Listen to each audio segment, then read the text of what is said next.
بسم اللہ الرحمن الرحیم۔ بخاری اور مسلم شریف کی روایت ہے کہ جناب رسول اللہ صلی اللہ علیہ وسلم نے ارشاد فرمایا کہ جب رمضان کا مبارک مہینہ آتا ہے تو اس مبارک اور مقدس مہینے میں جنت کے دروازے کھول دیے جاتے ہیں۔ ایک روایت میں ہے آسمانوں کے دروازے، جہنم کے دروازوں کو بند کر دیا جاتا ہے اور شیاطین کو قید کر دیا جاتا ہے اور جکڑ دیا جاتا ہے۔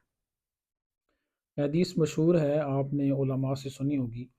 البتہ یہاں پر کچھ لوگوں کے ذہنوں میں یہ سوال پیدا ہوتا ہے کہ اگر شیاطین رمضان کے مہینے میں جکڑ دیے جاتے ہیں تو لوگ پھر کیوں گناہ کرتے ہیں، پھر کیوں جھوٹ بولتے ہیں، پھر کیوں زنا کرتے ہیں، پھر کیوں شراب پیتے ہیں؟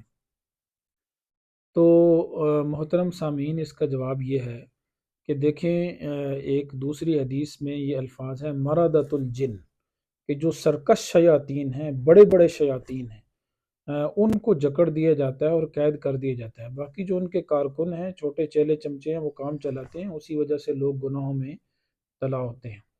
اور محدثین نے اس کا ایک یہ جواب بھی دیا ہے کہ شیاطین تو چھوٹے بڑے، یہ بھی ممکن ہے کہ سب قید کر دیے جاتے ہوں، لیکن 11 مہینے جب انسان گناہ کرتا ہے تو گناہ کر کر کے اس کا نفس گناہوں کا عادی ہو جاتا ہے۔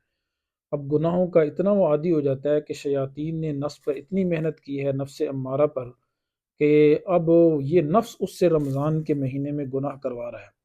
جیسے دیکھیں نا، گاڑی کو آدمی بند کرے تو پھر بھی وہ تھوڑا سا آگے کی طرف موو ہوتی ہے اور چلتی ہے، تو اسی طرح شیاطین تو جکڑ دیے جاتے ہیں، لیکن جو نفس 11 مہینوں سے گناہوں کا عادی ہے وہ آدمی سے گناہ کرواتا ہے۔ اللہ تعالیٰ سے دعا ہے کہ اللہ تعالیٰ ہمیں گناہوں سے بچنے کی توفیق عطا فرمائے۔